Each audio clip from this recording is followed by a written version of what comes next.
நீதித்துறை தான் ஒரு மனுஷனுக்கு ஃபைனலாக நீதி கிடைக்கணும் அப்படின்னு போய் நிற்கும்போது நீதித்துறையிட்ட தான் போய் நிற்க முடியும். அந்த நீதித்துறையவே ஆர்ம் ட்விஸ்ட் பண்ணி பிளாக்மெயில் பண்ணி ப்ரெஷர் போடுறதுக்கு ஒரு முயற்சியே இந்த திமுகவும் திமுக எக்கோசிஸ்டம்.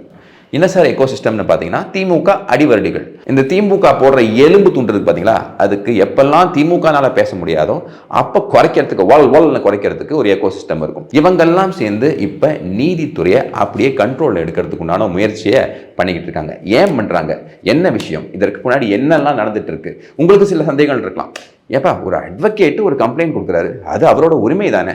ஒரு பர்டிகுலர் ஜட்ஜ் மேலே கம்ப்ளைண்ட் இருந்தால் அந்த ஜட்ஜி அந்த கேஸை எப்படி ஜட்ஜ் பண்ண முடியும்? அவரே ஜட்ஜு, ஜூரி, எக்ஸிக்யூஷனராக எப்படி இருக்க முடியும்? அப்படிங்கிற கேள்வியெல்லாம் உங்களுக்கு இருக்குல்ல. இதெல்லாம் இங்கே கிளப்பப்பட்ட புரளி. எங்கள் 2 பேரில் ஒருத்தர் பயஸ்டா, கேஸ்ட் பயஸ்டா இருக்காங்களா அப்படின்னு நீங்கள் இன்னும் நினைக்கிறீங்களா அப்படிங்கிற ஒரு கேள்வி கேட்குறாரு. அப்போ வாஞ்சிநாதன் வெளியே பேசும்போது ஜஸ்டிஸ் ஜி.ஆர். சுவாமிநாதன் அவர் ஒரு பிராமணருக்கு தான் ஆதரவாக செயல்படுறாரு, அப்படி எப்படி ஆச்சா பூச்சான்னு பயங்கரமாக பேசுவார். நீங்கள் ஒரு சமூக போராளி, மக்களுக்கு வேண்டி போராடுறவங்க, போலீஸ் ஸ்டேஷன் மாதிரி உட்காந்து தர்ணா பண்ணுறவங்க அப்படின்னா நீங்கள் என்ன பண்ணுவீங்க?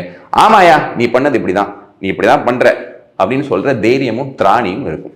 அப்படி நீங்கள் சொல்லாமல் சார் நீங்கள் ரைட்டிங்கில் கொடுங்க சார், நான் ரைட்டிங்கில் பதில் கொடுக்குறேன் அப்படின்னு சொல்லி பயந்து ஓடுறதுக்கு காரணம் என்ன?